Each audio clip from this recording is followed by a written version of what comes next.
Welcome to Healthcare IT Today. I'm John Lynn, together with my colleague and friend Colin. The world of technology and healthcare are ever changing in new and novel ways, and that's why we love this stuff. So join us as we discuss the latest healthcare and health IT news meshed together in new ways which help generate ideas and new perspectives. Plus, we'll have a little fun along the way. Today, we'll be randomly selecting 6 big tech companies in healthcare and talking about it from a list of 10 different big tech companies. And be sure to follow the show on social media at the hashtag HITSM and our personal accounts at TechGuy and at Colin_Hung. Plus, check out our 18 years of health IT blog content at healthcareittoday.com. Yeah, big tech, it's owning the world.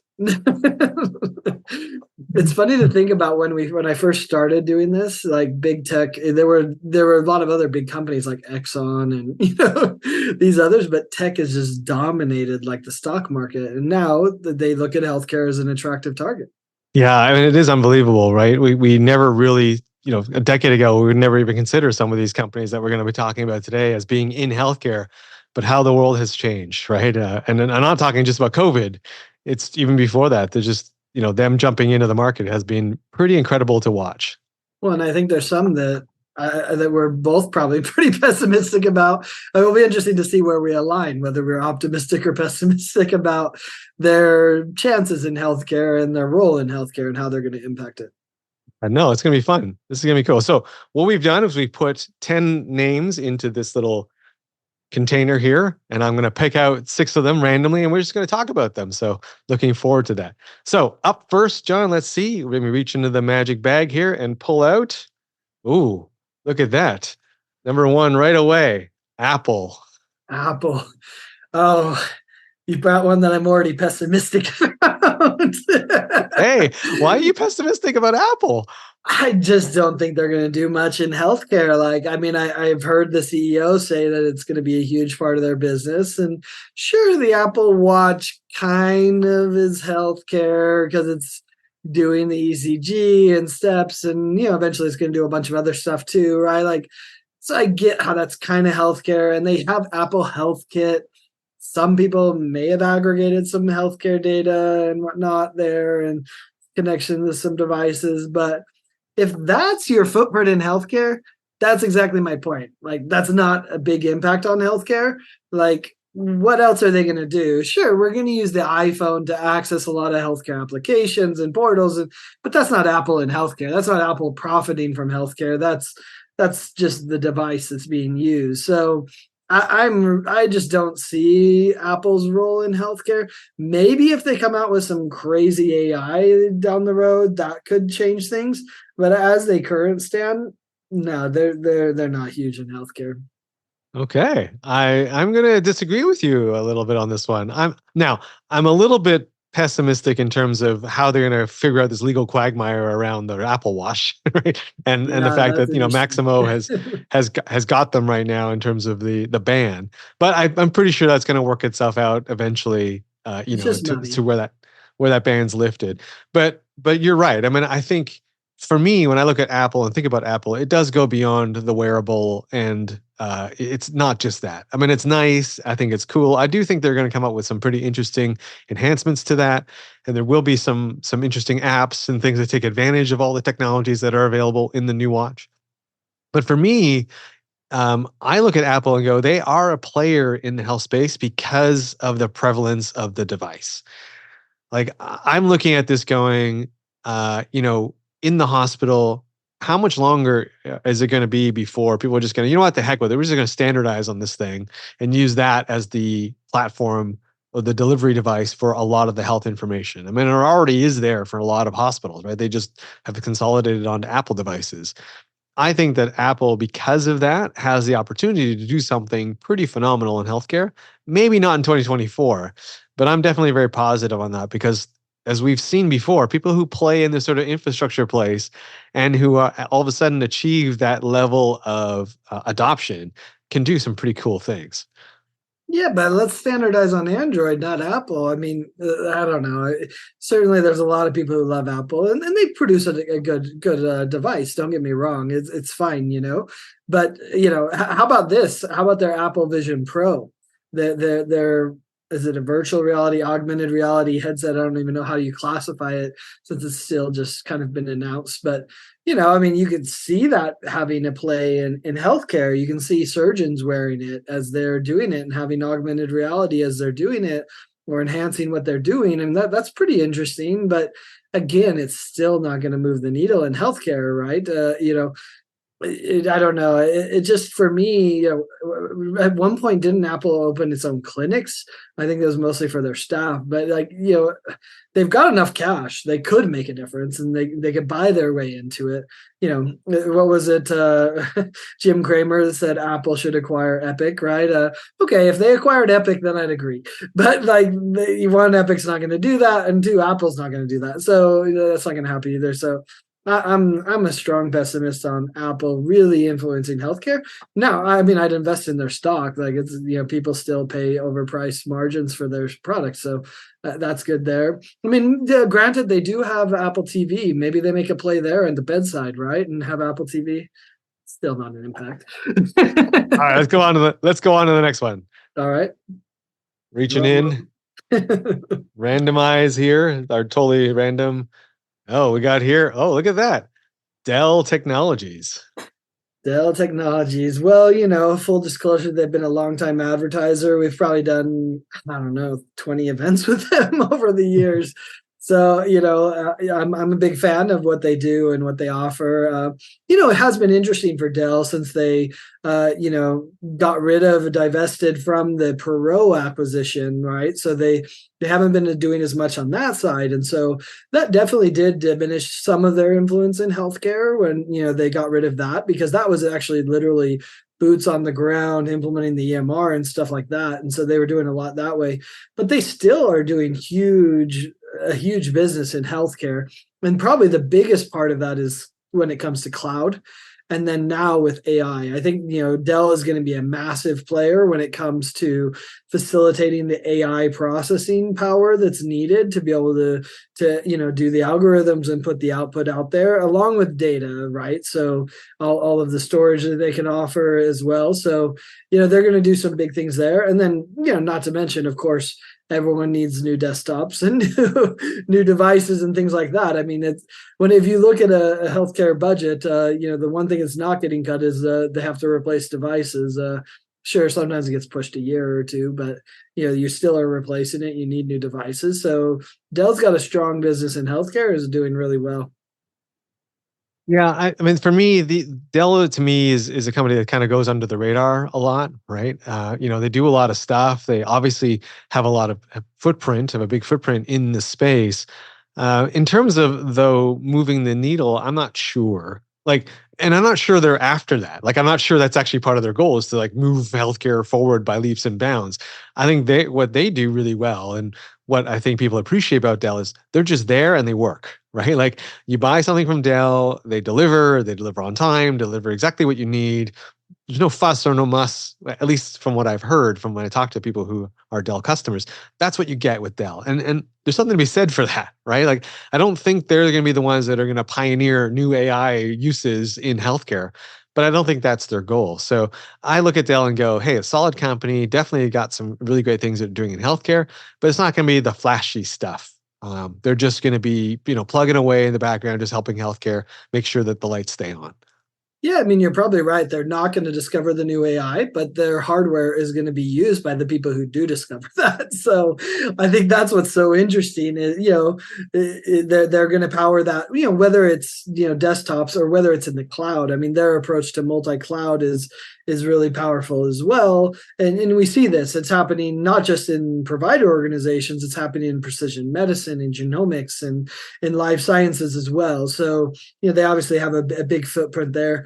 The other place that I think people underestimate the power of Dell, and some of it's in partnership with VMware, which they obviously divested, but the security side of things, right? It's such a huge topic, and the things that they've done to secure the cloud, to secure devices, to secure, through VMware and virtual machines on their devices, and that are analyzing how they're being used. And, oh, wait, now it's using some abnormal pattern. So now I can see that device is compromised. Those types of things are really appreciable things to a CIO or a CISO who needs to deal with that, let alone the idea of backup, real-time backup, disaster recovery. That's all important. So in the security side, in the multi-cloud side, and then in, of course, AI and facilitating AI with the processing power and data that they need, that's where Dell's going to play. And obviously, like you said, it's going to be a little bit hidden. It's going to be behind the scenes, but they're going to power a lot of that. Love it. Love it. All right, let's do one more, John. Let's All see. right. Here we go. Reaching in. Who we got in here? Pulling Mm, out. Oh, look at that. NVIDIA. Nvidia. I mean, goodness, who would have thought that Nvidia's stock would do what it's done? And although if you look at AI trends, we should have known, right? Like we should have dropped all our money on Nvidia. So what's interesting about Nvidia too is how much they do in healthcare, and we don't even realize it. Like Nvidia is processing most of the AI that's happening in healthcare. So Dell has the devices, Nvidia creates the chips and the AI processing. It's such a fascinating story, right? Nvidia did it for video games initially.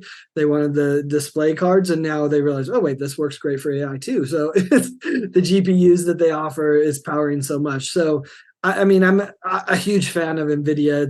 You have to be because it's powering most of it. Sure, Intel's out there as well. There's AMD. There's some others that are playing in the space as well.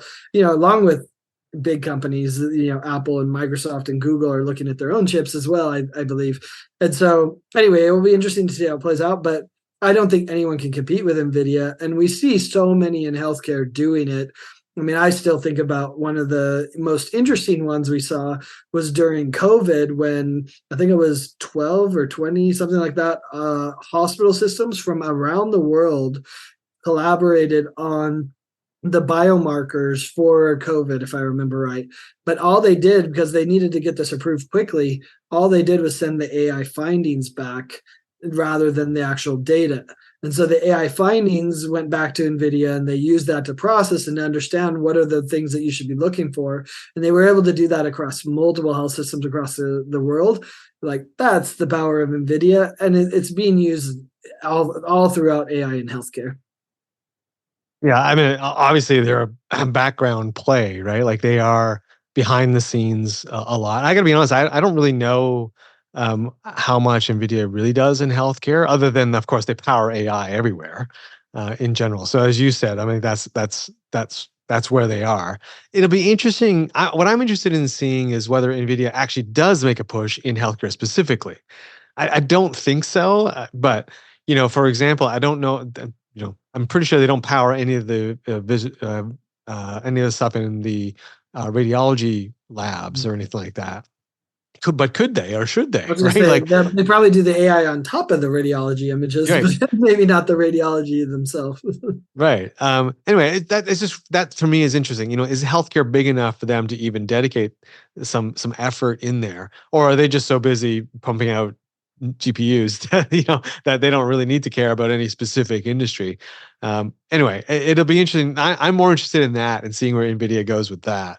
Yeah, I mean, I Definitely no guess my doubting. my thing about Nvidia is they'll probably are going to be more successful in life sciences than they are going to be on Yeah. the provider side of things, because life sciences is just going to eat up everything that they're doing. And so I think they're going to have more focus there, and we'll probably see more solutions there.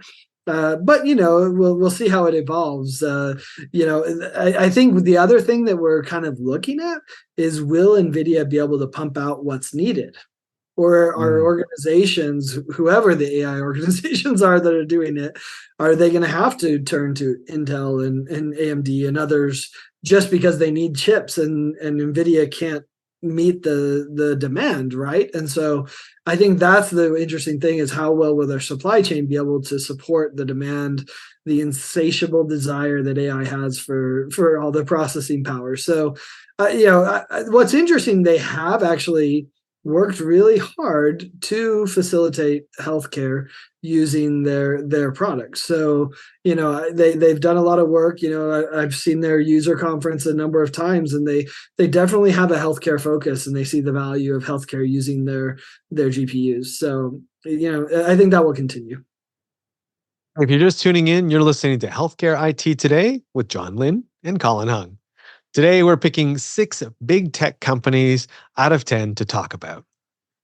And hey, by the way, nominations for our 2024 Sway Health Awards are open until the end of January. This is the perfect way to recognize the amazing healthcare marketing teams in your life.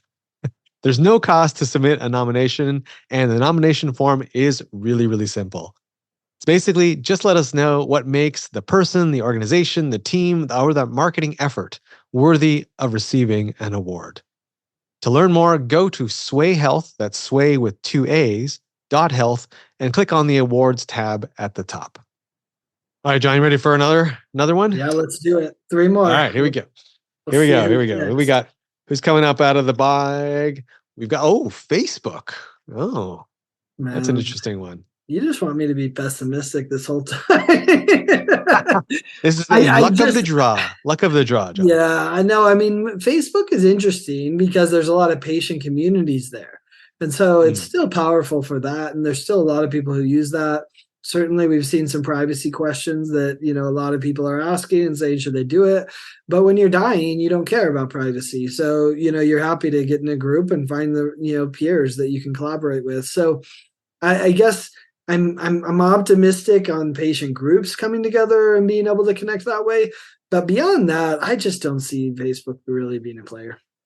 I'm a little bit more optimistic, although not 100% optimistic on Facebook. I think in 2024 they're definitely going to be in the news, and we're going to be talking about Facebook in 2 fronts for sure, both on marketing side. One, I think Threads. We're going to be talking about that a little bit more in this year.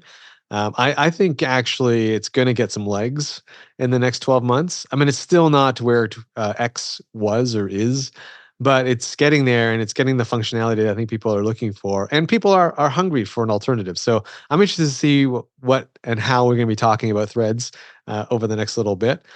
I agree with you that there's a lot of value to the communities that are available in Facebook. So I do think that will continue. I don't think that's going anywhere. Of course, the big thing for me for healthcare marketing is the whole issue around the tracking, right? And the third-party tracking pixels. Now that, the rulings have come down, the guidance has come down, and or will be coming down, and where are they going to land on that is going to have a huge impact on how marketing departments use Facebook tracking or not. And that's going to cause a big shift, already has caused a big shift in the industry in terms of how that is implemented. So I think whether we like it or not, Facebook is definitely going to be a mover in healthcare, but maybe not for some positive reasons, but for reasons where, oh my gosh, we're going to have to comply by ripping out the pixels that we're using, or by maybe going and adopting Threads as our alternative social media platform to get news out there. So anyway, I think they're actually going to be a player in the health space, just not as a player in health delivery, but just on the outskirts of healthcare. I'm with you on the marketing. I think they're going to figure it out. They'll figure out a way around it to be able to still spend on marketing and get patients into the healthcare organizations that need to. So I actually think that's going to play out. They're going to find a way, whether it's their lobbyists that will find a way, or whether it's some new technology, they're going to find a way. Another one to think about is Oculus. Are we going to have our first Oculus telehealth visit? I don't know. I don't think it enhances the care that much, but I think there's someone's going to try it, and we're going to see what that looks like. And certainly VR has a place in healthcare, but are they going to use the Oculus or something else? And will that really make an impact? Not appreciable. All right. Okay, let's do another one. So we talked about Facebook. Let's do another one. Here we go. Who's coming out of the bag? And the answer is, the other, Amazon. So I finally one I enjoy. No, I am, and maybe I was blown away by going to the AWS reInvent conference, user conference, but it is incredible what AWS is doing in healthcare, but even beyond healthcare. So, Amazon with the AWS side of things, blowing it out of the park, going to power AI, going to power so many health IT solutions. It's going to do incredible stuff. That is a guaranteed hit in my view. I think some of the other Amazon Health, I'm not as convinced that that's going to be as powerful. I haven't seen where that really is going to play out perfectly, and that we're going to really go to Amazon for our healthcare. they'll do okay, but I will they do well enough that they're going to want to continue it? I'm not sure unless they can bridge the gap to the supply chain where those visits end up driving a bunch more Amazon revenue from buying products from them or from their drug. The drugs, obviously, piece of it that they acquired. That's been going well, so I'm definitely pro there as well. I think Amazon will do really well. So I guess I'm a little torn on the Amazon healthcare, but I think Amazon's going to have a massive impact on healthcare. Yeah, hard to disagree with you there, John. I think Amazon's going to be a big player in healthcare for a long time for multiple reasons, right? Like you mentioned the AWS, the technology side. I mean, they are powering so many applications, so many other healthcare platforms, so many companies are based on AWS. They're definitely going to be a player. As well as you mentioned, there's just their play in AI alone is going to be some pretty interesting developments and cybersecurity in in the years ahead. And then you look at their sort of the other side of their business in healthcare, Amazon Health, the pharmaceuticals, pharmacy. They're going to be a player on the delivery side of healthcare for a while too. I don't think in the next 12 months are going to make or break them. They have the funding and I think the political will to weather it. To go through the ups and downs that inevitably will come, right? With what's going to happen with One Medical and all those other things that they've acquired over the last little while. Like, where's that really going to shake out? But I do think they have. I hope they have the staying power, and I think they will have that staying power. So I agree. I think Amazon's definitely going to have a big impact on healthcare for years to come as they work out their own business and find models that work. Yeah, they could, and it is the core question: is will they stick to it? The other thing that is helping them is owning Whole Foods, right, and having those locations, and maybe wanting to drive people there. That may give them some more staying power with their clinics and driving visits that way. The other thing to think about is Alexa. It's interesting that it's actually hit up on some hard times. Actually, most of the voice assistants have, and it will be interesting to see how that evolves. Will it incorporate some Chat GPT? Will we do more health through it? There was always talk of it, and some people did. There's some people are still recording their blood pressure and different things of that way. So that it's interesting. It's like an afterthought that we talk about Alexa, but you could have a massive healthcare business within Alexa too. So yeah, Amazon, they've got the cash, they've got the supply chain understanding, they know how to enter a market. I feel confident they're going to be successful. So we found one that you're positive on, John. That's a good one. Me too. It only took until number 5. All right, let's do the last one here. Let's reach into the bag for the last one. Let's see who comes out. And the last one is, oh, look at that. Google. Google. I kind of feel like Google's a little lost, like sure on the cloud side, they're going to do some good business. Like I have no doubt there. Certainly on the, email Google Suite side, they're going to make some progress. I'm seeing more Chromebooks in healthcare, which is an interesting evolution for them. But when it comes to like the other products that they're doing, the search through the EHR kind of interface thing that they did, it's interesting. They're doing interoperability. They want the data to be able to do the AI, but a lot of that was like almost blown away by ChatGPT, right? Like, do we need that now, or what's like? So it'll be interesting to see how that plays out. Now they of course have Google Bard.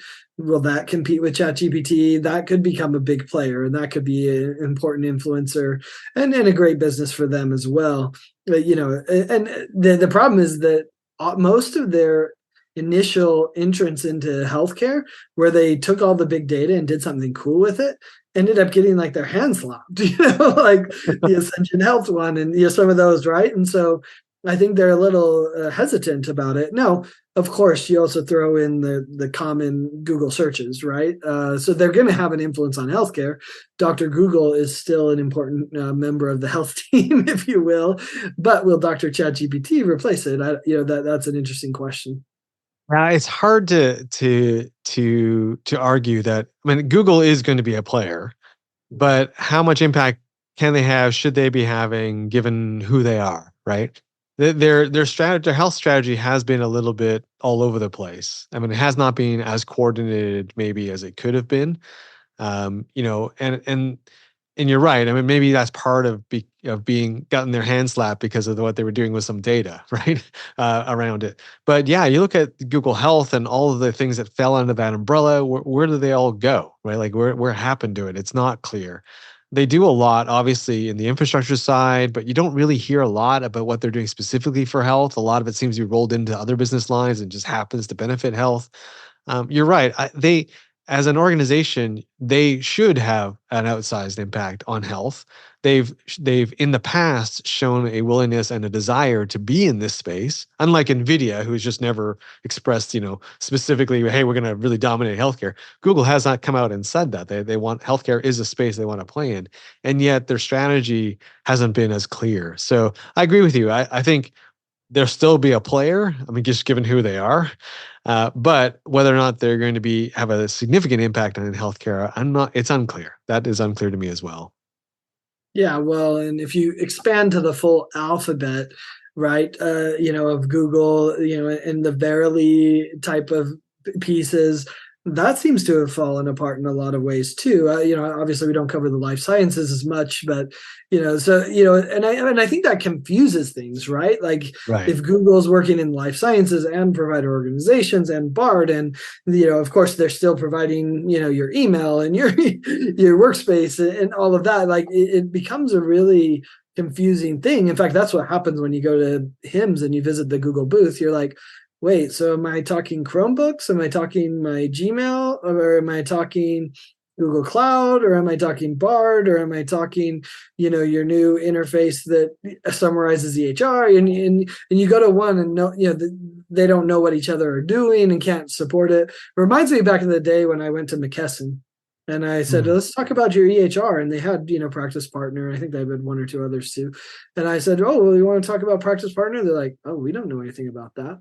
I'm like, okay, I know more about your company than you did. They didn't even know they had an EHR, let alone that it was called Practice Partner. So it feels a little like that, where it's just disconnected between the different bodies rather than a consistent plan of attack and how to move forward.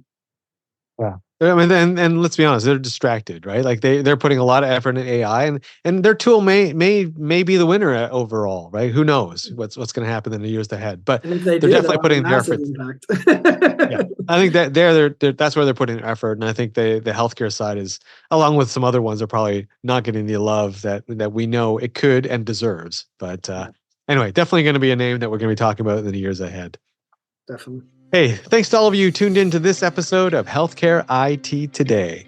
Find out more details about our show by clicking on the programs page on healthcarenowradio.com.